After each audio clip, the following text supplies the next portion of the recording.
আসসালামু আলাইকুম। বিদআতের ভয়াবহ পরিণতি সম্পর্কে নবী সাল্লাল্লাহু আলাইহি সাল্লাম আমাদেরকে সাবধান করে দিয়ে বলেন যে কিয়ামতের ময়দানে যখন সূর্য একেবারে মাথার কাছে থাকবে তখন মানুষ ছোটাছুটি করবে তৃষ্ণার জন্য এবং নবী সাল্লাল্লাহু আলাইহি সাল্লাম তখন হাউজে কাউসারের পাশে দাঁড়িয়ে থাকবেন এবং তখন একদল মানুষ যাবে এবং নবী সাল্লাল্লাহু আলাইহি সাল্লামের কাছে পানি খেতে চাইবে। তখন নবী সাল্লাল্লাহু আলাইহি সাল্লামও তাদেরকে পানি খাওয়ানোর জন্য এগিয়ে যাবেন। তখন নবীজি সাল্লাল্লাহু আলাইহি সাল্লাম এবং ওই সকল মানুষের মাঝে অন্তরাল করে দেওয়া হবে।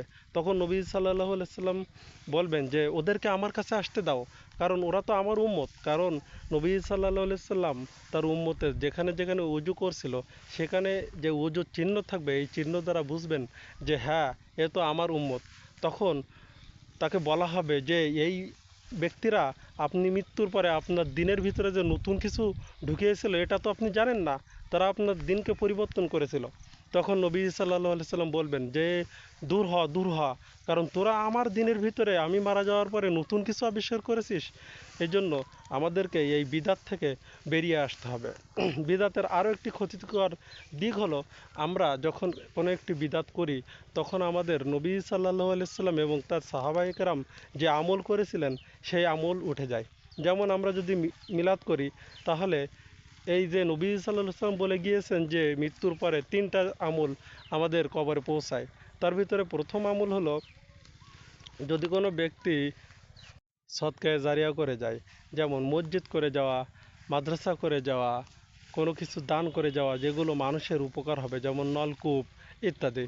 এবং দ্বিতীয় আমল হলো যে মানুষের জন্য উপকারী জ্ঞান রেখে যাওয়া বা ইসলামের জন্য উপকারী জ্ঞান রেখে যাওয়া, যেমন কোরআন হাদিস ইত্যাদি মসজিদ মাদ্রাসায় বিতরণ করে যাওয়া, যার মাধ্যমে মানুষ ইলম অর্জন করতে পারবে।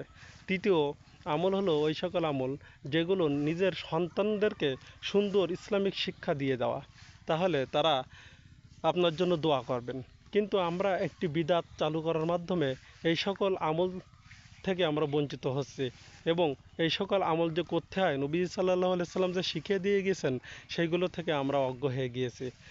আরেকটি উদাহরণ হলো আমরা ফরজ নামাজের পরে যে একটি মুনাজাত চালু করেছি, এই মুনাজাতের মাধ্যমে নবী সাল্লাল্লাহু আলাইহি সাল্লামের দেখানো যে সকল জিকির আজকার আছে সেইগুলো থেকে আমরা বিরত হয়ে গিয়েছি।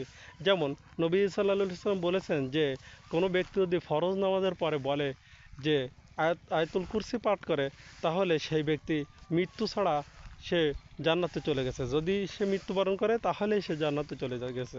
কিন্তু আমরা এই মোনাজাতের মাধ্যমে এত গুরুত্বপূর্ণ একটি আমল থেকে দূরে সরে যাই। এই জন্য আমাদেরকে বিদাত থেকে সাবধান হতে হবে। বিদাত কোনোভাবে করা যাবে না, কারণ যেখানে একটি বিদাত প্রবেশ করবে সেখান থেকে একটি হাদিস বা নবী সাল্লাল্লাহু আলাইহি সাল্লামের সুন্নাত উঠে যাবে।